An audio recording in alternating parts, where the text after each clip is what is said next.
poštovanje, Dragan Ilić. Dobro večer svima, poštovanje, dobro večer ljudi.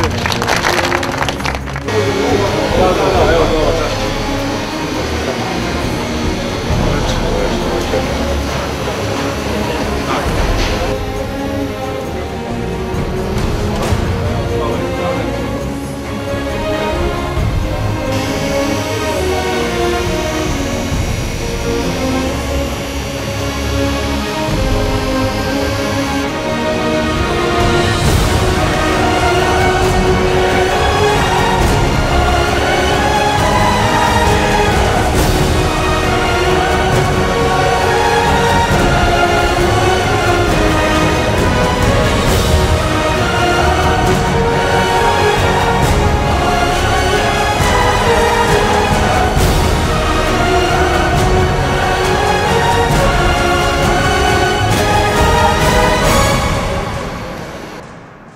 Pre svega hvala vam što ste nas i ovde u Glas Investu našeg domaćina Dragana Ilića sačekali u ovolikom broju i u zahvalnost hoću samo nekoliko stvari da vam kažem koje su naša obaveza da u narednom periodu uradimo.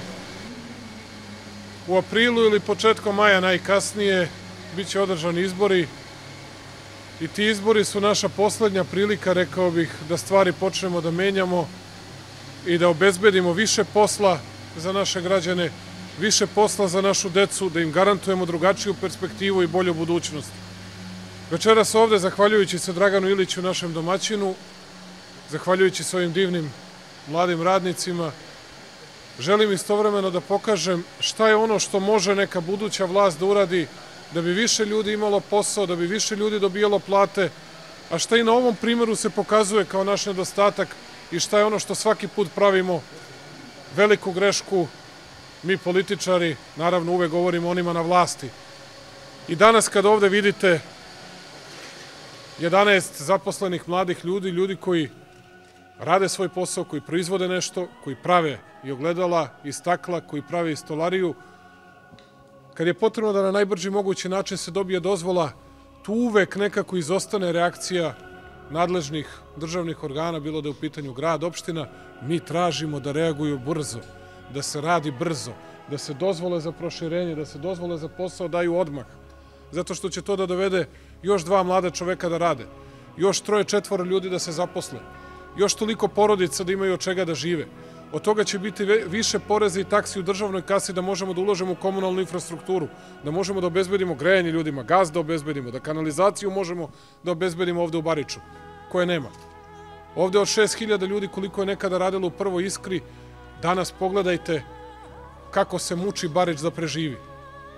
Zato je naš prevashodni cilj i prevashodni posao u narednom periodu, a to je da obezbedimo što je moguće više radnih mesta. I zato smo mi predvideli nešto i na opštinskom i na gradskom nivou. To će biti njihova obaveza, obaveza naših ljudi u Obrenovcu i naša obaveza u Beogradu i naša obaveza na nivou Srbije.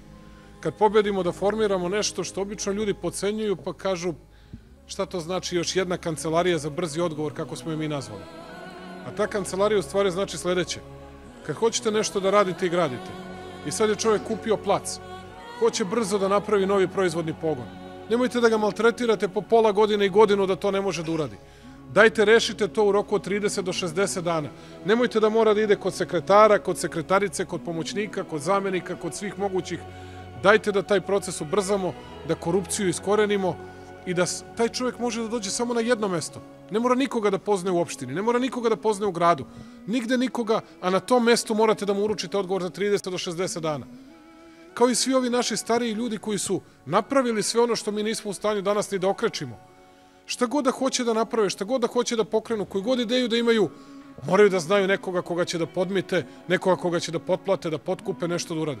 E, to je ono što moramo da promenimo. I to je nešto što svakako možemo da uradimo. Ja ću u 2 rečenice još pokušati da vam objasnim razliku u koncepciji našoj i njihovoj. Njihova koncepcija je, i to bez jedne reči o bilo kojem našem političkom protivniku. Dakle, njihova koncepcija je uzmi kredit, pa onda kad dođe na red plaćanje kamata i tog kredita, onda uzmi novi kredit kojim ćeš da pokriješ taj kredit, pa onda zaduži opštinu, grad i državu još jednim kreditom da bi pokrio prva 2 i tome kraja nema, dok svi ne dođemo do potpune propasti kao što je slučaj danas.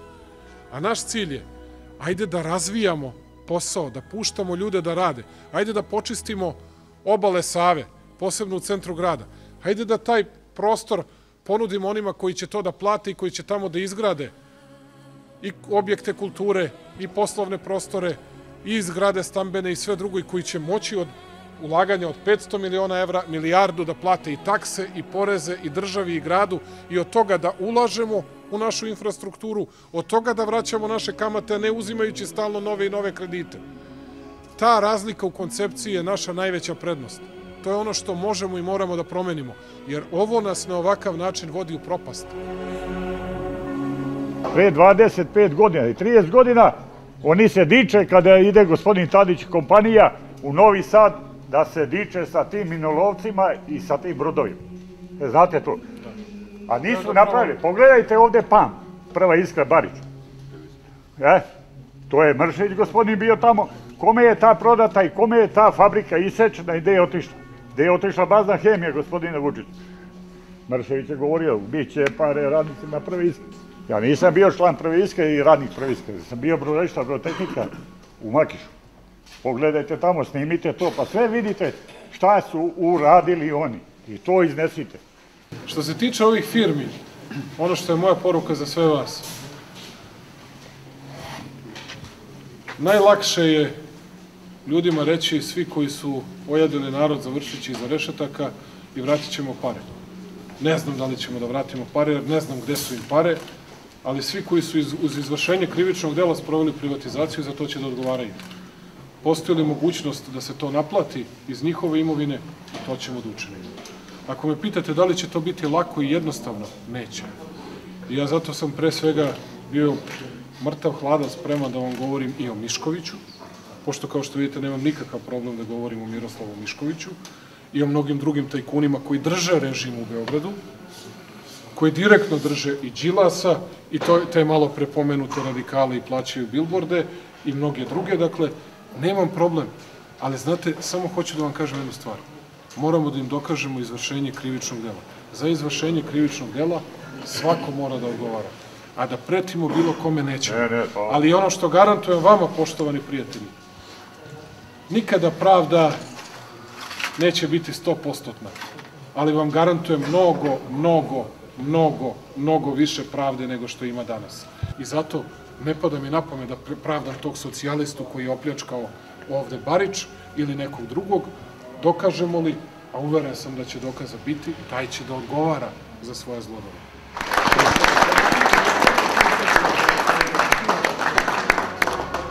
Budu da izmišljaju svaki dan 100